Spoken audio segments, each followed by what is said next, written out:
Hi everyone, and welcome back to Urban Pulse GY, your planning podcast, where we highlight developmental initiatives in Guyana, navigate planning issues, and explore potential solutions. I am Concentric Limburg Finance, your host and planning coach. Good evening.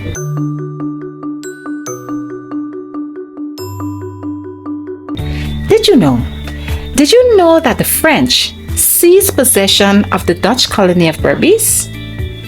Yes, they did, but only for a brief period, until 5 investors from Amsterdam came together, pooled their resources, and paid off the ransom, regaining control of Burgess in 1714. Did you know that? But for more of this and other interesting facts about our Dutch history here in Guyana, stay tuned to today's Planning Digest segment.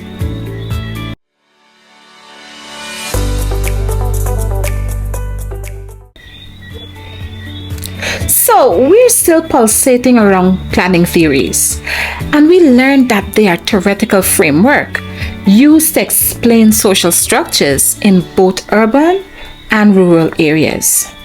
Today we'll be discussing the concentric zone model, and it's also known as the Burgess model or the CCD model. It was developed by the sociologist Ernest Burgess in the year 1925, and it was based on his observation of the city of Chicago. At the heart of the model lies the Central Business District, a bustling hub of commerce and activities, administration, all of that, and is dominated by towering skyscrapers. This area hosts major offices, banks, and other departmental stores, making it the city's economic engine. And because of these activities, the land is highly sought after, very expensive, as it leads to fierce competition and inflated prices. Imagine Georgetown, Guyana, for 1 minute. Always teeming with workers, teeming with activities, shoppers, visitors during the day. You can just imagine, just consider Regent Street and Robb Street. Georgetown, like the Central Business District in Burgess's model, is not a residential area. However, as evening fall, the vibrancy dwindles, businesses closes, and the crowd disperses. That's the Central Business District and the characteristics it follows. Surrounding the Central Business District is the zone of transition. It's characterized by mixed land use, dilapidated houses, old factories, and abandoned buildings. But present also are newer development, new factories, etc. Businesses from the Central Business District expands outward, and in the process it increases pressure on existing uses. Here in this second zone, housing is affordable. Think about it. There are a whole host of abandoned buildings. So just think about it for a minute and you'd understand why to some degree housing would be affordable. So there is old abandoned buildings that attract newcomers, and particularly there are immigrants seeking employment in the urban center. So they're coming from the rural areas, settling in this second zone, where rent might be cheaper because of the conditions of the buildings, and it's an advantage for these workers as it provides easier access to work that is more prominent in the Central Business District. In the context of Georgetown, the East Ruimveldt area suits this zone well, with its vibrant small workshop, grocery stores, community market. Although these areas faces significant challenges due to low income and aging infrastructure, it remains a vital space for cultural blending that incubates the city. Then there is a third zone. This zone is known as the zone of the working class homes, and it features modest single-family houses, old apartment blocks, while in zone 4, which is known for the zone of better residence, right?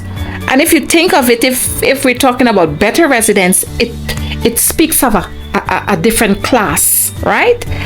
And the fourth zone is characterized by larger, more affluent homes, and they're occupied by the professionals and successful business owners. Together, these two zones distinctly reflects the social and economic status of the different groups within the urban landscape. We now talk about the fifth zone, which represents the outermost ring of the urban influence, and it encompasses smaller towns or villages. It goes on to consider rural homes, all of those. Residents in this zone often travel considerable distances daily to commute to work in the city. Residents in this zone often travel considerable distances daily as they commute to work, and it's often driven by their economic circumstances. They'd use public transportation to facilitate their commute. The concentric zone model, with its 5 rings, it offered valuable insight into the layout of towns and cities, highlighting the common pattern of different land use, merging into varying distances from the central business district or the core of the city. Despite the evolution of the urban landscape, with the advent of motorways and multiple commercial centers and the internet, the model is still applicable today. This model encourages urban planners, geographers, and sociologists to view urban areas as structured systems rather than mere aggregation of buildings.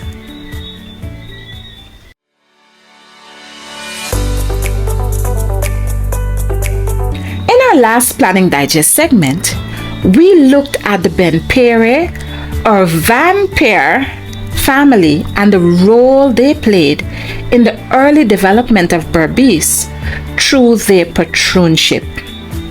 Additionally, we noted how the colony's agricultural economy prospered with the labor of enslaved Africans. Today we will continue with Berbice, the Dutch colony. In Berbice, all was well until the War of the Spanish Succession, which was a European conflict that lasted from 1701 to 1714, and it was primarily triggered by the death of Charles II of Spain in November 1700.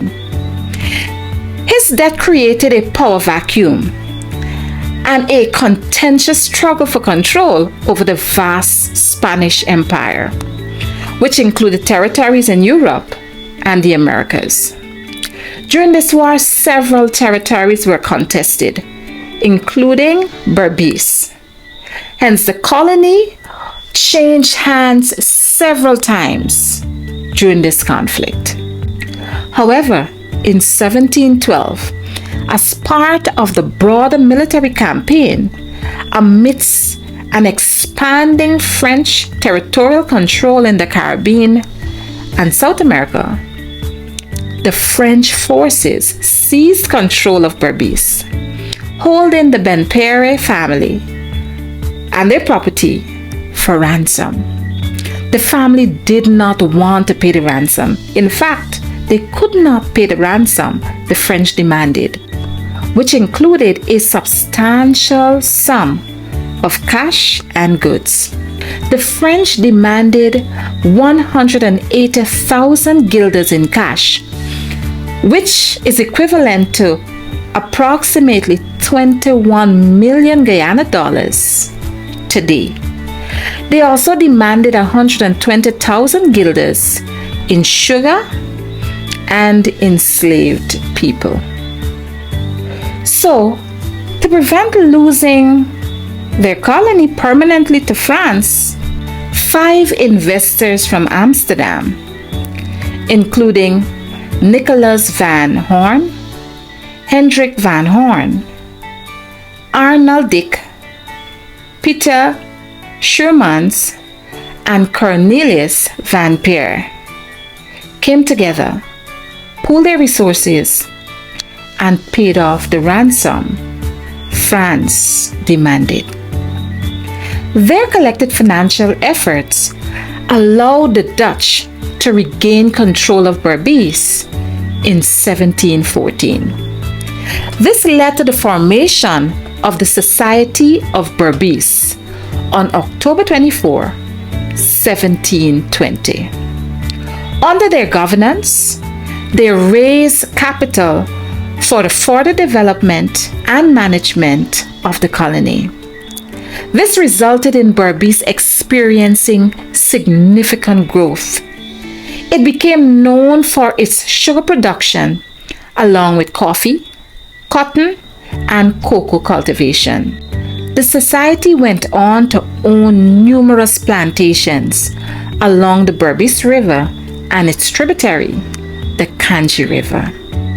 So, there you go, my friends. Digest on that. Now, this has brought us to the end of today's podcast, where we discussed planning theories, the concentric zone model, and we explored our history from the perspective of the Dutch settlers in Berbice. Join us again next week. And remember to like, share, subscribe, and follow our content on Facebook and YouTube, as together we build sustainable communities and a better Guyana.